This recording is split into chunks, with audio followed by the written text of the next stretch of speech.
I'm looking at you, there's a big difference. I mean, you always switch it up a notch. Oh, yeah, egg different. I don't even recognize the face. She like, it's been a minute. Well, she really good, I would say the same. If I could feel different. Okay, continuing to the 2017. This was 5.3.1. So you are required to prove. Okay, proving is like working with identities. Here you have a compound angle identity. So the left-hand side, is going to be equal to, you have sine A plus B minus sine A minus B. Okay, that's the left-hand side. So I know from compound formula, this here is going to be equal to, I'm going to have sine A times cos B plus sine B cos A. That is for that. And then minus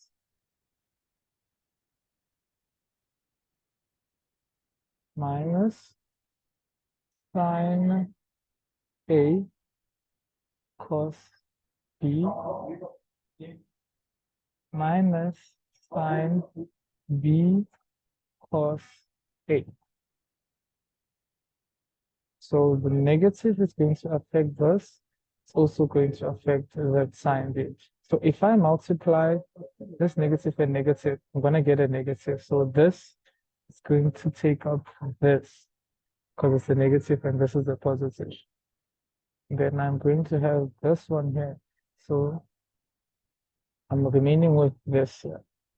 So this is equal to sine B cos A.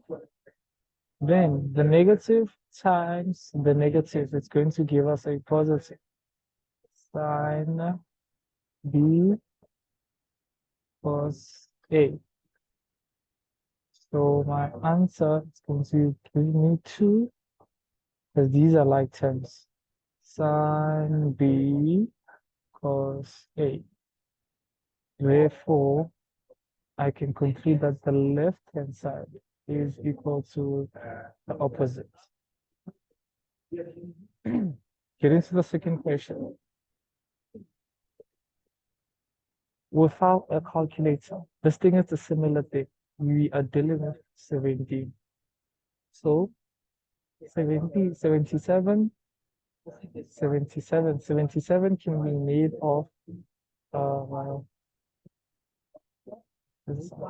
be made of sine 60, which is a special angle, plus 17 degrees. Right. Then minus sine, again, if I minus 17 from 60, I'm gonna get 43. 17 degrees. Right, that's the left-hand side. So I can do the same thing. Right, this is going to be equal to. Now, from the previous question, I know that I had A, then B here. This is A, then this is B. Right? So I'm going to have 2, right? Then sine, what is A? What is B? We look at B, sine 17 degrees, right? Times cos of A. What is A? A is 60 degrees. A is 60 degrees. So that's what I have on the left-hand side. Now, 60 is a special angle. If we go back to special angles, so I can have triangle like this one.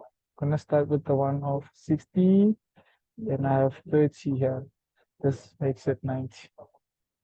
So this side is going to be equal to, and the large side, which is equal to 2, This one is equal to 3. Then this is 1. So if I'm looking for cos 60 degrees, the adjacent side is 1. The hypotenuse is 2. So this is the same as 1 over 2. If I'm looking for sine 60 degrees, the opposite side is root 3. So it's going to be root 3 all over 2, which is the hypotenuse side. So it's very important for me to know these special angles. And again, the one of 1 and 1, then a root of 2. Right? This is 45 by 45. So I'll be using these elements. You can look at 45 tan 45,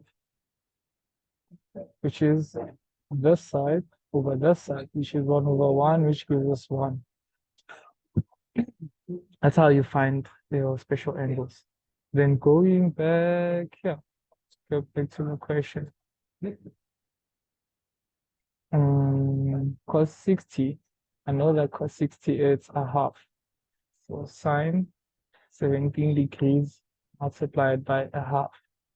So which gives me sine, because this cancels this. I'm going to have sine 17 degrees. Therefore, the left-hand side equals the right-hand side. Let's get to the next question. So in the next question, you have a function. Function.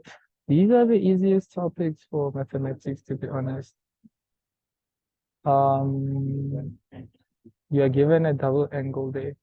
So this representing the curve with this interval from negative 270 to 90. That's the domain. So the question is saying you should draw g of x for the same interval. Right, so all intercepts with the x's. Okay, you need to highlight this, all intercepts with the x's as well as the turning points. Good. So the easiest way is to use a calculator. I'm gonna go to the table. Then I put in the value 2 sine x minus 1 equal to, where do I start? The domain, negative 270. Then equal sign, then I end at 90 degrees. I go in 30. That is my step. The normal step is 30 degrees, right? So I'll use the integers and avoid decimals as they are a bit challenging to point. So negative 270 and 1. Negative 270 and 1. There's my negative 270 and 1. I have 210 and 0. So I have negative 210 somewhere here. There's my 0, then 180 and negative 1. 180 and negative 1. Then 150 and negative 2. 150 and negative 2. So I have it probably here. It should be here. 150 and negative 2. 90 and negative 3.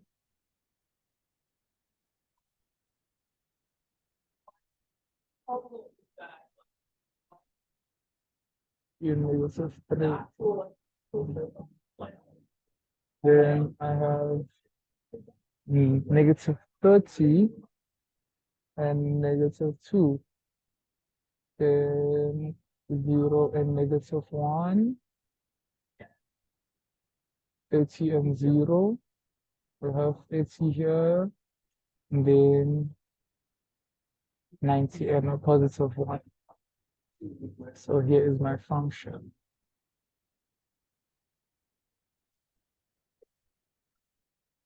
Let me make sure it's going the line properly.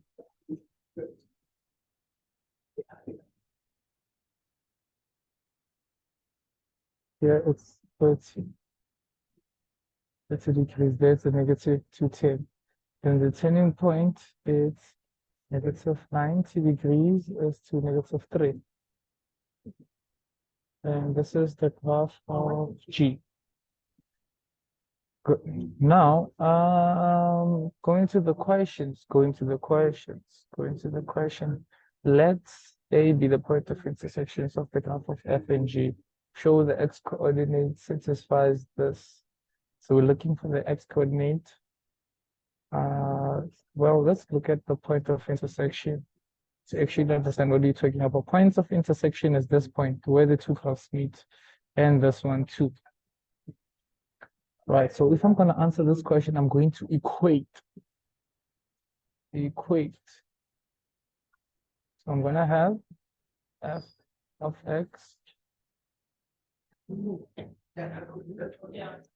have f at x being equal to g of x. So f of x is cos 2x being equal to g of x, which is 2 sine x minus 1. This is a double angle identity. I see sign, so I'm gonna change it to the double identity sign. 1 minus 2 sine squared x. It's going to be equal to 2 sine x minus 1. So I'm gonna take this side 1 to the other side. Then I'll have negative 2 sine squared x. This one gets this side. So positive 1 and positive 1. So I'm gonna have this one is going to be negative 2 sine x plus 2. Me adding the negative, positive, and positive is the same as transposing. Same thing as transposing. So this is equal to 0. Then I divide everything by a negative 2. Divide everything by negative 2. So I have sine squared x plus sine x plus 1. Oh, sorry, not plus 1 and negative 1 equals to 0. With this, I'm dividing by negative 1 because I can take it as a common factor. There's a 2 here, there's a 2 here, there's a 2 here. Please avoid doing this thing here. Avoid this every time because you make errors when you're doing things. Let us say you have 2a plus 2b is equal, all over 2 is equals to 4. This can cancel this and this. Right, but I do on the left, I do on the right. So I can have a plus b being equal to 2. However, if I have a plus b equals, okay, 2a plus b equals 8. Let us say you want to eliminate the 2. Dividing by 2, saying this and this, then your answer is 2 a plus b over 2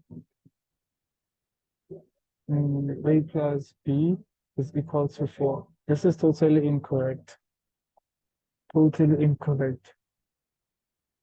So you have to look at what you are given. If there's a 2 here, then you can divide by 2 here. Going back to the equation.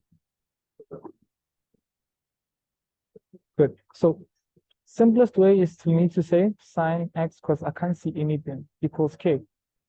So I'm gonna have k squared plus k minus 1 equals 0.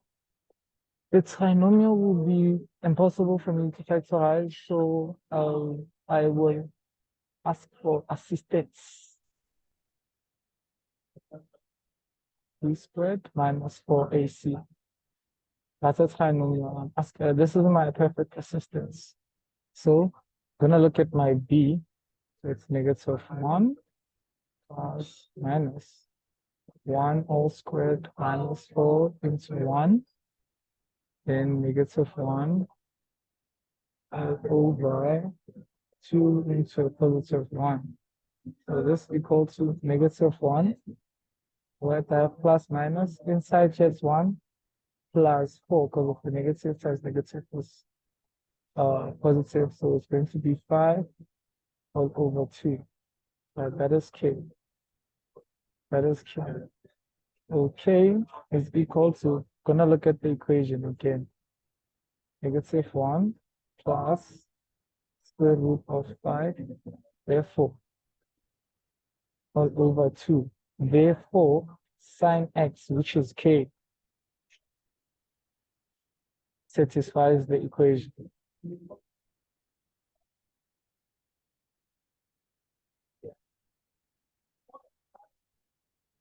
That's it for the equation. That's it for the equation.